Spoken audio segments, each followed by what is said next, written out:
గుజరాత్లోని అహ్మదాబాద్లోని జరిగిన విమాన ప్రమాదంపై సమగ్రత దర్యాప్తు చేయాలని కేఏ పాల్ డిమాండ్ చేశారు. విశాఖ నుంచి ఆయన ఒక వీడియోను విడుదల చేశారు. ప్రమాదంలో కుట్ర కోణం దాగి ఉందా అనే అంశంపై దర్యాప్తు చేపట్టామన్నారు. ఇప్పుడే అహ్మదాబాద్ గుజరాత్ నుండి లండన్ వెళ్లడానికి ఎయిర్ ఇండియా ఫ్లైట్ 171 టేకాఫ్ చేసిన 9 నిమిషాల్లోనే కూలిపోయింది. వెంటనే స్మోక్స్ 242 మంది ప్యాసింజర్లు, అందులో 7 పోర్చుగీస్ ప్యాసింజర్స్, 53 బ్రిటిష్ సిటిజన్స్, ఒక కెనేడియన్, మన భారతీయులు 169 మంది చనిపోయారని న్యూస్. అసలు మరి ఫ్లైట్ క్రూ కూడా చనిపోయారు కదా, ఎక్కడ సెక్యూరిటీ ల్యాప్స్ అయింది? నాకేమనిపిస్తుందంటే ఇది టెర్రరిస్ట్ అటాక్ అని. 91 నుంచి నా సొంత ఫ్లైట్లు నాకున్నాయి, ప్రపంచం అంతా తిరిగాను, 40 సంవత్సరాలు అనుభవం ఉంది, ప్రపంచం తిరిగింది. ఏమవుతుంది? ఎక్స్ట్రీమిస్ట్ ఎందుకు ఇది చేస్తున్నారు? ఒక్కసారి ఆలోచించాలా.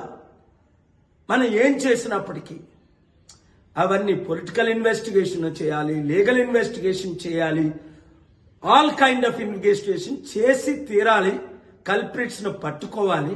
ఎందుకంటే 650 మీటర్లు అంటున్నారు.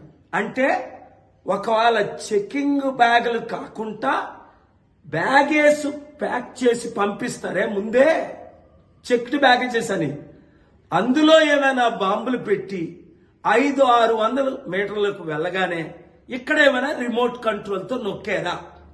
అదొక పాసిబిలిటీ.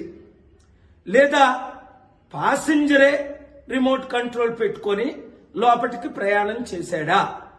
రెండో పాసిబిలిటీ. లేదా క్యారీ-ఆన్ బ్యాగ్లోనే ఇది జరిగిందా? మూడో పాసిబిలిటీ. లేదా ఎయిర్ ఇండియా ఫ్లైట్లోనే మన మూవీలో చూసినట్టు ఏమైనా ఫిక్స్ చేశారా ముందే? నాలుగో పాసిబిలిటీ. ఇదైతే న్యాచురల్ యాక్సిడెంట్ గా నాకు అనిపించట్లేదు. నేను ఇన్వెస్టిగేషన్ ఆఫీసర్ కాదు.